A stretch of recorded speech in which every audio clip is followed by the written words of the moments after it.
Hello, dear friend. You're most welcome in your own channel online पाठशाला। दोस्तों, आज की इस वीडियो में हम फिर से डिस्कस करने वाले हैं इंडियन आर्मी जीडी का प्रैक्टिस सेट नंबर। यहाँ पर हम थर्ड को डिस्कस कर रहे हैं। इससे पहले जो है हम यहाँ पर दो पेपर जो हैं इस 2021 की भर्ती के लिए डिस्कस कर चुके हैं।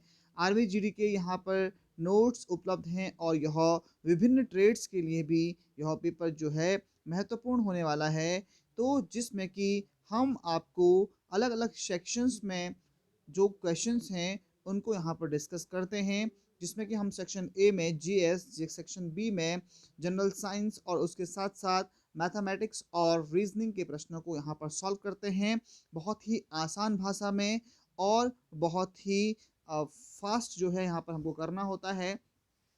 जहाँ आपका जो ये प्रश्न 50 जो प्रश्न होता है 50 प्रश्नों का, तो वहाँ पर हम इस आपको मिलते हैं 1 घंटे, जबकि हम इस प्रश्न पत्र को 30 मिनट में सॉल्व करने का प्रयास करते हैं। तो दोस्तों चलिए स्टार्ट करते हैं। पहला प्रश्न है, राज्य सरकार में मंत्री परिषद का प्रधान कौन होता है? तो राज्य सरकार के अंतर्गत मंत्री परिषद का जो प्रधान होता है वह होता है मुख्यमंत्री, जबकि केंद्र सरकार में मंत्री परिषद का जो प्रधान होता है वो होता है प्रधानमंत्री। ये भी आपको याद रखना है। तो फिलहाल इस प्रश्न का जो सही उत्तर है वो है ऑप्शन नंबर बी। और बात करते हैं कि मुख्यमंत्री का कार्यकाल कितना होता है, तो ये होता है 5 वर्ष। और न्यूनतम आयु जो होती है वह होती है 25 वर्ष मुख्यमंत्री बनने के लिए, या हम कह सकते हैं विधायक बनने के लिए। क्योंकि क्या होता है, विधायकों को हमारे द्वारा चुना जाता है और वो जो है मुख्यमंत्री का चुनाव करते हैं।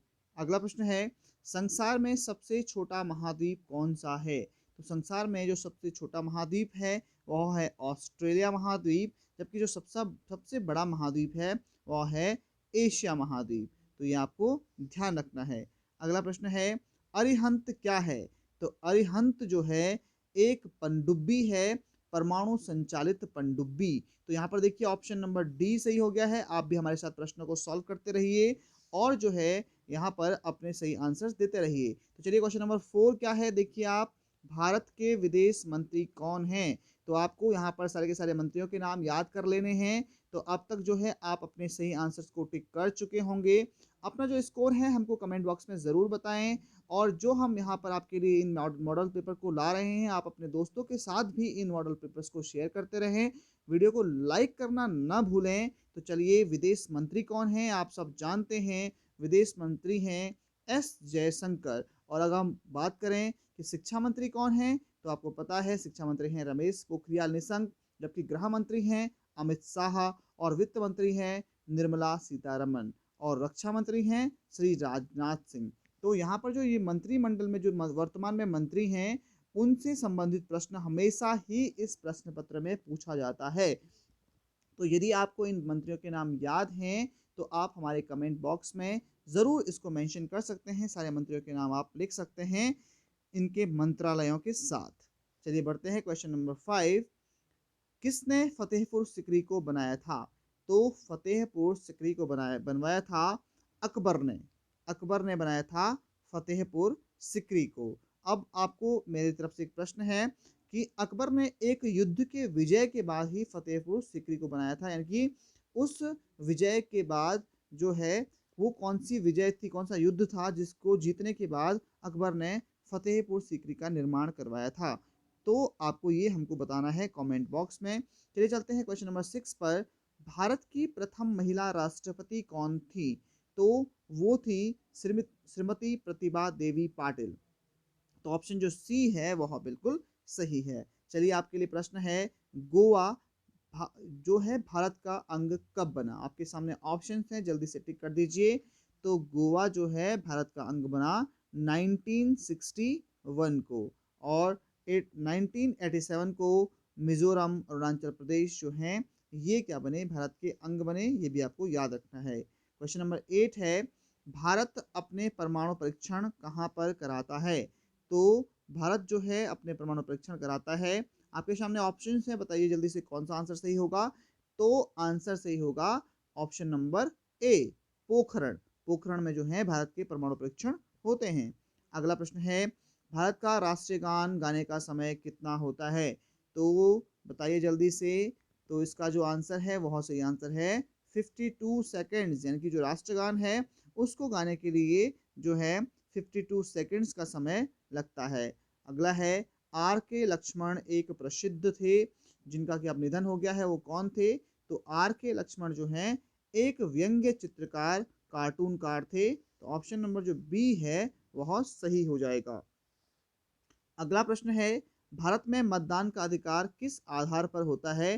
तो आप जानते हैं भारत में मतदान का अधिकार जो है वह आयु के आधार पर है, यानी कि 18 वर्ष से अधिक यानी कि जो वयस्क होते हैं वे ही भारत में मतदान कर सकते हैं। यानी कि भारत में जो मतदान का आधार है वह है आयु। तो यहाँ पर ऑप्शन नंबर जो है ए बिल्कुल सही हो जाएगा। अगला प्रश्न है, भारतीय सड़कों पर जेब्रा लाइन किस लिए होती है? तो जो जेब्रा क्रॉसिंग होती है वह होती है यहाँ पर पैदल पार पथ, यानी कि जो लोग रोड पर पैदल चल रहे हैं और उनको अगर रोड क्रॉस करना है तो जो हाईवे होता है उस पर जेब्रा क्रॉसिंग होती है, जिस पर जो पैदल यात्री हैं, जो पैदल लोग हैं, वो क्या करते हैं, रोड को क्रॉस करते हैं। तो यहाँ पर जो वाहन चालक होते हैं उनको अपनी स्पीड को कम करना होता है, अपने व्हीकल को रोकना होता है।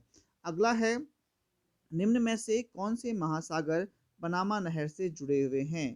तो पनामा नहर से जुड़े हुए हैं प्रशांत एवं अटलांटिक महासागर। प्रशांत एवं अटलांटिक महासागर जो हैं वो पनामा नहर से जुड़े हुए हैं। अब आपको एक और प्रश्न मैं देता हूं कि स्वेज नहर एक दूसरी नहर है जो कि एक मानव निर्मित नहर है। तो इस नहर में जो है वो कौन से दो महासागर हैं जो जुड़े हुए हैं, वो आपको बताना है। अगला प्रश्न है, क्वेश्चन नंबर 14, कथकली नृत्य किस राज्य से संबंधित है? तो जो कथकली नृत्य है वह है केरल से संबंधित। अब यहाँ पर एक प्रश्न मैं आपको और याद करा देता हूँ। कथकली तो है केरल से संबंधित, लेकिन अगर हम बात करें कथक की, तो कथक जो है वह किस राज्य का नृत्य है? तो वह है उत्तर प्रदेश, यूपी का जो नृत्य है वह है कथक। तो आपको ये याद रखना है। नाथुला दर्रा किस राज्य में स्थित है? तो नाथुला दर्रा है सिक्किम में स्थित। ऑप्शन जो ए है वह बिल्कुल सही है। अगला प्रश्न है, निम्न में से कौन सा जीव शाकाहारी है? तो अब यहाँ पर क्योंकि हम सामान्य विज्ञान के प्रश्न को कर रहे हैं तो आप जल्दी से अपना सही आंसर बताइए। बिल्कुल बहुत ही आसान प्रश्न है। शाकाहारी जीव इनमें से कौन है जो कि मांस नहीं खाता है, यानी केवल क्या करता है, घास खाता है? तो वह है गाय। तो ऑप्शन जो सी है वह सही है। अगला प्रश्न है, गाजर में मुख्य रूप से कौन सा विटामिन पाया जाता है? तो आपके सामने ऑप्शंस हैं, सही ऑप्शन को टिक करिए और अपने स्कोर बोर्ड पर लिख दीजिए। तो इसका जो सही आंसर है, गाजर जो है उसमें जो है विटामिन ए जो है वह प्रचुर मात्रा में पाया जाता है। अगला प्रश्न है, वजन का मानक क्या है, यानी कि जो वेट है उसको निम्न में से किस चीज़ से मेज़र करते हैं? तो वेट को मेज़र करने के लिए यहाँ पर हम ग्राम, किलोग्राम इन यूनिट्स का इस्तेमाल करते हैं। तो जो ऑप्शन नंबर डी है वह सही है। अगला प्रश्न है, निम्न में से कौन सा प्राकृतिक संसाधन है? तो इसमें से प्राकृतिक संसाधन क्या है? तो प्राकृतिक संसाधन यहाँ पर है हवा। हवा जो है हमको प्रकृति से मिलती है। तो ऑप्शन नंबर जो ए है वह सही है। अगला प्रश्न है, टेलीविज़न को सुदूर नियंत्रण करने वाले यंत्र में क्या इस्तेमाल होता है? तो इसमें इस्तेमाल होती हैं इंफ्रारेड रेज। तो ऑप्शन नंबर जो डी है वह सही है। अगला प्रश्न है, अधिक मदिरा पान से मानव शरीर के किस अंग को क्षति होती है? तो अधिक मदिरा पान करने से यकृत जो है, जो यहाँ पर लीवर है वह खराब हो जाता है। तो ऑप्शन नंबर जो ए है वह सही है। अगला प्रश्न है, दो या दो से अधिक धातुओं के सममांगित मिश्रण को क्या कहते हैं? तो जब दो धातुओं को आपस में मिलाया जाता है उसको कहते हैं अलॉय। तो यहाँ पे इंग्लिश को लिखा गया है, वैसे इसको बोलते हैं हिंदी में मिश्र धातु। मिश्र धातु भी आपको याद रखना है और अलॉय भी आपको याद रखना है, ठीक है ना? तो ये अलॉयज जो होते हैं वो क्या होते हैं, अलग अलग धातुओं के मिश्रण होते हैं। जैसे कि हम पढ़ते हैं गन मेटल, पीतल, और ये हमारे हर एक प्रश्न पत्र में जो है ये प्रश्न आ रहा है। अगला है, नाड़ी या नब्ज नापने की क्रिया डॉक्टर द्वारा क्या पता लगाने के लिए की जाती है? तो डॉक्टर यहाँ पर हृदय गति को जानने के लिए या हृदय गति का पता लगाने के लिए नब्ज या नाड़ी को नापते हैं। अगला है H1N1 विषाणु किस बीमारी को फैलने में सहायक है? तो आपके सामने ऑप्शंस हैं, जल्दी से बताइए। तो जो ये विषाणु है H1N1 नाम का, ये स्वाइन फ्लू बीमारी को फैलाता है। तो ऑप्शन नंबर जो बी है वह सही है। अगला प्रश्न है, निम्न में से किसका इस्तेमाल शीशा काटने के लिए किया जाता है? तो शीशा को काटने के लिए जो है हीरे का इस्तेमाल किया जाता है। तो ऑप्शन नंबर जो सी है वह बिल्कुल सही होगा। चलिए अब बढ़ते हैं यहाँ पर नेक्स्ट क्वेश्चन की तरफ। अगला प्रश्न है, एक्स किरणों की खोज किसने की थी? तो एक्स किरणों की खोज आपके सामने ऑप्शंस हैं, तो आपने अपना आंसर जो है वो बता दिया होगा। तो एक्स किरणों की जो खोज है वो की थी डब्ल्यू रोंटजन ने।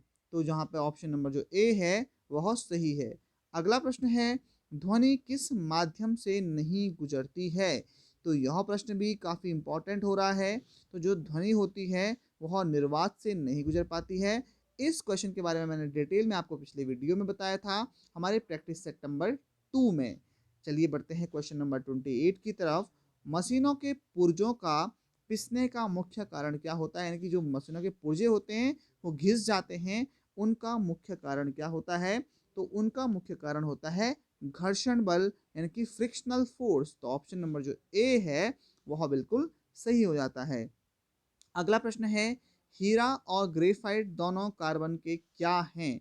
तो ये कार्बन के अपर रूप होते हैं। तो ऑप्शन नंबर जो ए होता है वह बिल्कुल सही है। अर्थात हीरा और ग्रेफाइट जो है दोनों के दोनों कार्बन से मिलकर के बने हुए होते हैं, इसलिए इनको अपर रूप कहा जाता है। अगला प्रश्न है, इंद्रधनुष के रंग किस क्रम में होते हैं?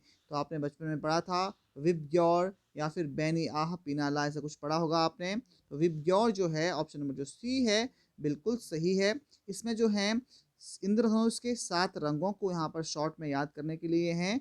इस जो है क्रम में ये रंग होते हैं violet, indigo, blue, green, yellow, orange and red. तो ये आपको याद रखना है विबग्योर। चलिए यहाँ पर जनरल साइंस के क्वेश्चन को समाप्त करने के बाद अब हम बहुत ही आसान शब्दों में सेक्शन सी के मैथमेटिक्स के प्रश्नों को सॉल्व करेंगे। तो क्वेश्चन नंबर 31 है, एक साइकिल के पहिए की त्रिज्या है 42 सेंटीमीटर। यहाँ पर इसकी त्रिज्या है 42 सेंटीमीटर। तो बताएं कि 400 घुमाव में यह कितनी दूरी तय करेगा? तो सबसे पहले आप इस टायर की जो है परिधि निकाल दीजिए। परिधि क्या होती है वृत्त की? वो होती है 2πr।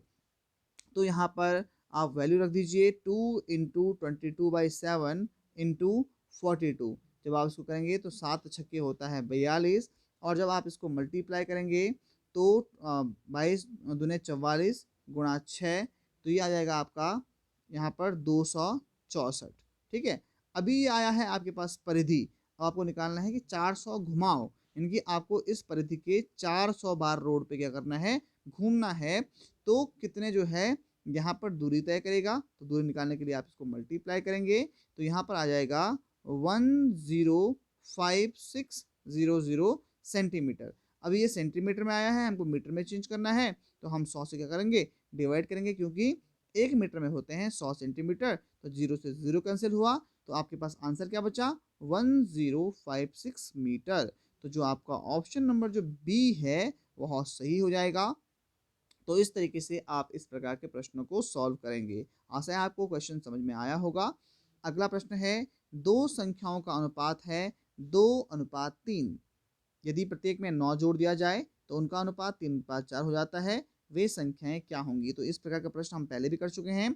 तो माना एक संख्या है 2x, दूसरी संख्या है 3x। ठीक है जी, हमने मान लिया है। अब इन दोनों में 9 जोड़ने पर 9 जोड़ दिया तो अनुपात कितना हो जाता है? अनुपात हो जाता है 3:4। तो बताइए वे संख्याएं। तो यहाँ पर सिंपली आपको x का वैल्यू निकालना है।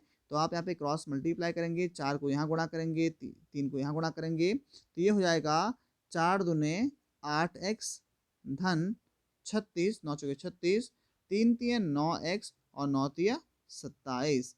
जब आप 8 को इधर लाएंगे इस तरफ तो ये 9 में से 8 गया, ये बच जाएगा x, और 36 को 27 में से माइनस कर, यहाँ पे 27 को 36 में से माइनस करेंगे तो आपके पास बचेगा 9। तो यहाँ पर आपके पास आया x का वैल्यू। अभी हमने संख्याएं कौन कौन सी मानी थी, हमने संख्याएं मानी थी 2x और 3x। तो यहाँ पर जो है अब इनकी वैल्यू यहाँ पर 9 की वैल्यू रख देंगे, तो 2 इंटू 9 हो गया 9 दूने 18, और 3 गुणा 9 हो गया 9 तिया 27।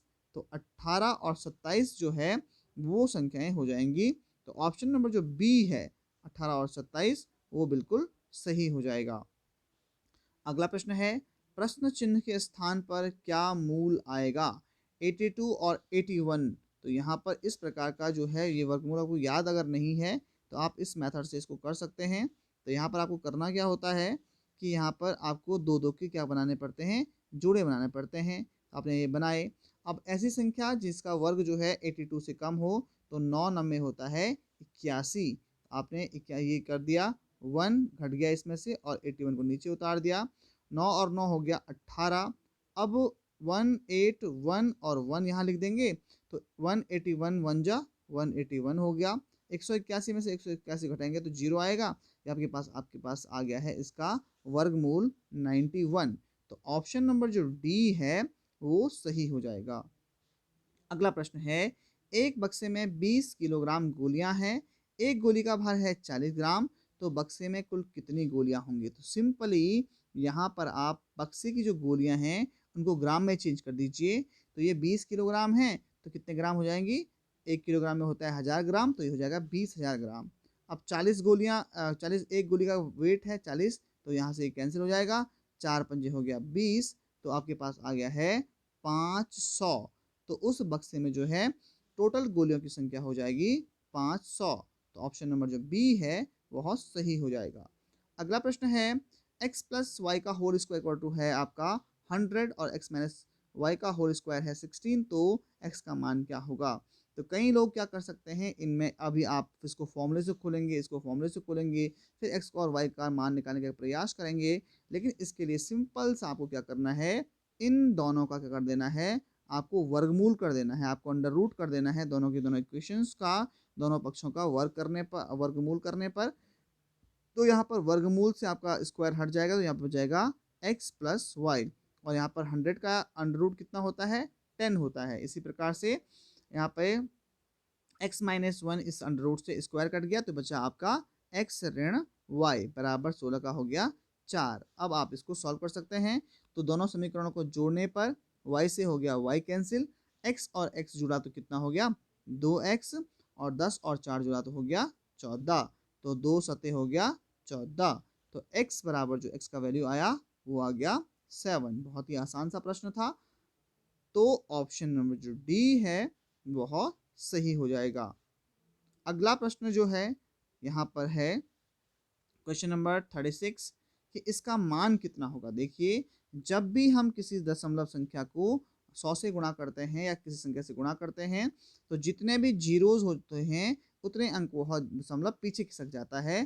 तो यहाँ पर दशमलव जो है यहाँ पर है तो ये पीछे खिसक जाएगा, तो हो जाएगा 22 अंक पीछे खिसकेगा, तो ये होगा 22.4, क्योंकि 2 जीरो थे।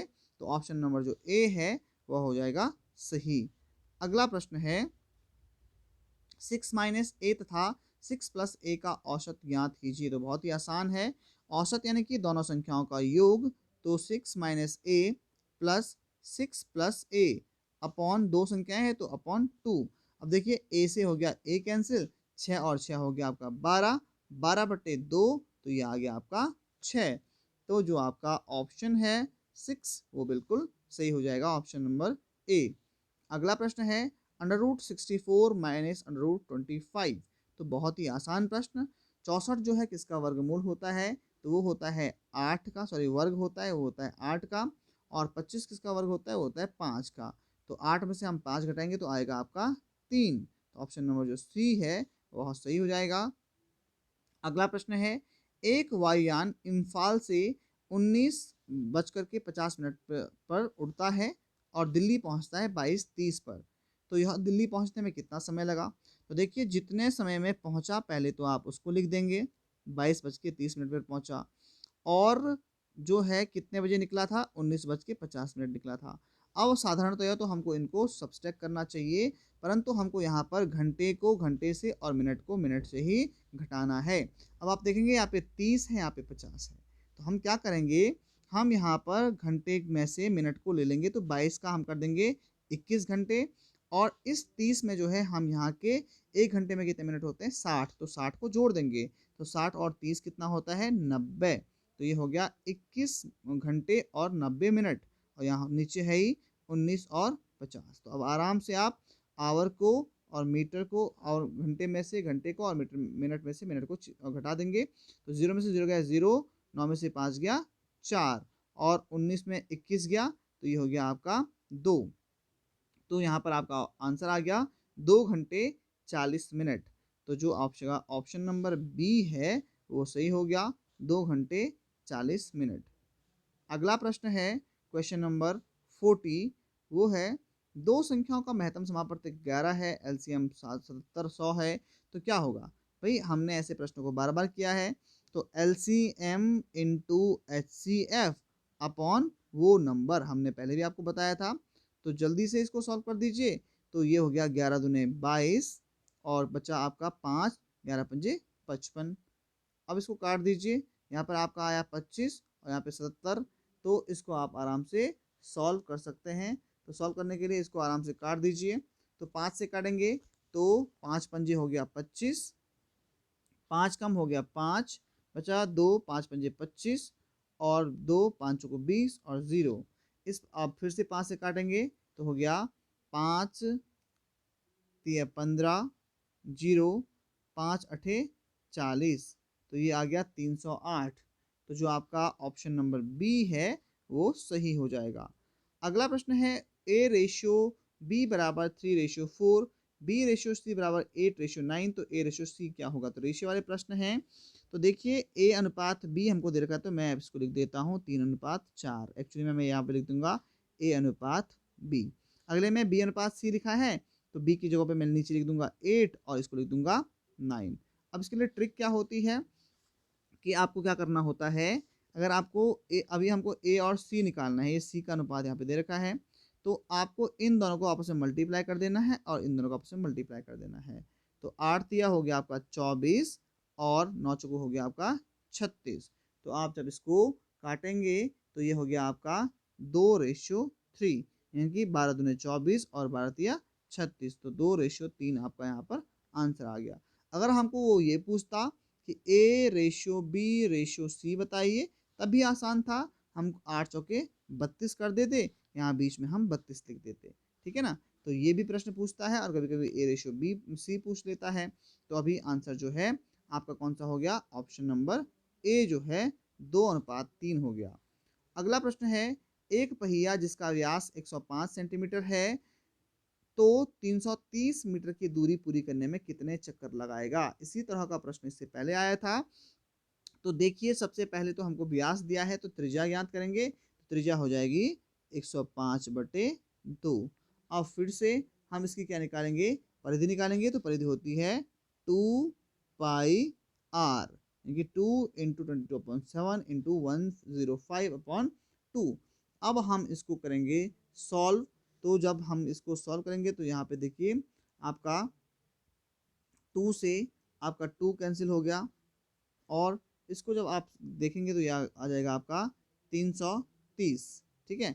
अब वो बोल रहा है, सॉरी, यहाँ पर जो है इसको सॉल्व करेंगे तो आपको बोल रहा है कि 330 मीटर की दूरी में कितने चक्कर लगाएगा। तो 330 को आप इसके साथ मल्टीप्लाई कर देंगे, तो 330 गुणा 100/22 गुणा 15, ठीक है। यहाँ पर ये हो जाएगा 7 कम 7, 7 पंजे 15, 2 से 2 कट गया, तो ये हो गया। अब इसको सॉल्व करना है, तो 11 से काटेंगे, 11 दूने 22, 11 तिया 33, 30 हुआ, 15 दूनी हो गया 30, तो 2 गुणा 100 कितना हो गया 200, 200 और बटे यहाँ पर 2 है 2, तो 200 में से यहाँ पर ये 2 से कट गया, तो ये बच गया 100। तो यहाँ पर 100 चक्कर जो है वह लगाएगा, तो ऑप्शन नंबर बी जो है वह सही होगा। अगला है यदि x बराबर, तो बहुत ही आसान है, x के जगह पर आपको 1 रखना है, तो 2 इंटू 1 प्लस 3, तो 2 कम 2 और 3 कितना होता है 5, तो ऑप्शन नंबर आपका सी बिल्कुल सही हो गया। अगला प्रश्न है समीकरण x धन 3 बराबर 0 का हल है। तो कई लोग जो हैं x इज इक्वल टू 3 यहाँ पर बता दे रहे हैं, लेकिन ऐसा नहीं है। यदि आपका जो +3 है वो इस तरफ आता है तो वो हो जाता है -3, तो x का वैल्यू हो जाता है -3। तो ऑप्शन नंबर जो सी है वह सही होगा। अगला प्रश्न है 0.821 को प्रतिशत में व्यक्त कीजिए। तो जब भी आप इस दशमलव के प्रतिशत में व्यक्त करते हैं तो मल्टीप्लाई आप 100 करते हैं तो ये हो जाता है 82.1। तो आपका ऑप्शन नंबर जो बी है वो हो जाएगा सही। अगला प्रश्न है सेक्शन डी से कि निम्न में से यहाँ पर इनको जो है अलग कीजिए। तो यहाँ पर हमको जो है काफ़ी सोचने के बाद इनमें जो डिफरेंसेस हैं नज़र नहीं आए, लेकिन हमने देखा कि 3 3 जा 9 होता है, जो कि यहाँ पर इसमें एक सिमिलरिटी है, जबकि इन सब में वो सिमिलरिटी नहीं है। तो हमने माना कि ऑप्शन नंबर जो ए है वह सही है। अगर आपको कुछ और इनके बीच में डिफरेंस लगता है तो आप हमको ज़रूर बताइएगा। अगला प्रश्न है 1 9 25 4 1 और 81। देखिए ये सब के सब क्या हैं, 1 का स्क्वायर, 3 का स्क्वायर, 5 का स्क्वायर, फिर ऐसे 7 का स्क्वायर, फिर 9 का स्क्वायर। तो यहाँ पर ये क्या है, इस तरह से स्क्वायर्स हैं। तो अभी यहाँ पे जो इसका आंसर है वो क्या होगा, 749, 9 में 81 और इसके बाद 5 बजे 25, 3 और 1। तो मेरे हिसाब से ये क्योंकि सबके सब क्या आ रहे हैं, प्राइम नंबर्स आ रहे हैं, यानी कि दो दो का गैप इनमें आ रहा है, प्राइम नंबर तो नहीं है, 9 यहाँ पे प्राइम नहीं है। तो दो दो का गैप आ रहा है। तो अब दो यहाँ पे 10 और 11, तो 11 का वर्ग कितना हो गया, 121। तो ऑप्शन नंबर जो डी है वो सही होगा। अगला प्रश्न है उचित विकल्प ढूंढो। तो यहाँ पर इस प्रश्न को जो है हमने काफ़ी सॉल्व करने का प्रयास किया था। तो यहाँ पर आपको इसको देखना है कि यहाँ पर जो है इसका आंसर आ रहा है 51, पर वो कैसे आ रहा है वो आपको मुझे बताना है। अगला है निम्न में से विषम चुने। तो यहाँ पर देखिए सभी क्या हैं, बड़े बड़े शहर हैं, मुंबई, दिल्ली, बंगलुरु। ये रंगून नहीं है, तो ऑप्शन नंबर जो डी है, रंगून एक जेल थी, अंडमान निकोबार में है ये। तो ऑप्शन जो डी है वह सही है, जो इनसे अलग है। क्वेश्चन नंबर 50 है 1 4 4 72 24 12 एंड 4। तो इनके बीच में आपको बताना है कि इसका अगला पद क्या होगा। तो यहाँ पर आप देखेंगे कि इनमें जो है इनको इसको 2 से डिवाइड किया गया है, इसको 3 से डिवाइड किया गया है। जब 2 से डिवाइड किया तो 72 आया, 72 को 3 से डिवाइड किया तो 24 आया, 24 को जो है 2 से डिवाइड किया तो ये आया 12, 12 को यहाँ पे 3 से डिवाइड किया तो ये आया कितना आपका 4, फिर 4 को 2 से डिवाइड किया तो ये आया आपका 2। ठीक है, तो ऑप्शन जो है यहाँ पर 2 जो है आंसर हो जाएगा ऑप्शन बी। तो 2 3 2 3 2 3 ऐसे यहाँ पे क्या कर रहे हैं, इनको डिवाइड कर रहे हैं। तो ऑप्शन जो है बी यहाँ पर सही हो जाएगा। तो दोस्तों इस प्रकार से हमने इस प्रश्न पत्र के 50 प्रश्नों को सॉल्व कर लिया है। आशा है आपको यह प्रश्न पत्र जो है हेल्पफुल लगा होगा, और यहाँ पे 50 क्वेश्चंस को हमने कम से कम समय में करने का प्रयास किया है। यदि दोस्तों आप वीडियो को यहाँ तक देख रहे हैं तो मैं आपका बहुत दिल से शुक्रिया अदा करता हूँ। आपने वीडियो को लाइक कर ही दिया होगा क्योंकि आपको वीडियो महत्वपूर्ण लगा, इसलिए आप अभी तक देख रहे हैं। आपकी मदद के लिए ही दोस्तों हम आपके लिए डेली जो है इस प्रकार के प्रैक्टिस सेट लेके आ रहे हैं, और आगे भी लाएंगे। तो आपको बस हम हमारा सपोर्ट करते रहना है, वीडियोस को शेयर करते रहना है, अपने दोस्तों को भी इनके बारे में बताते रहना है। तो दोस्तों मिलते हैं नेक्स्ट वीडियो में। आज की वीडियो में इतना ही। वीडियो देखने के लिए आपका बहुत बहुत शुक्रिया। जय हिंद, जय भारत।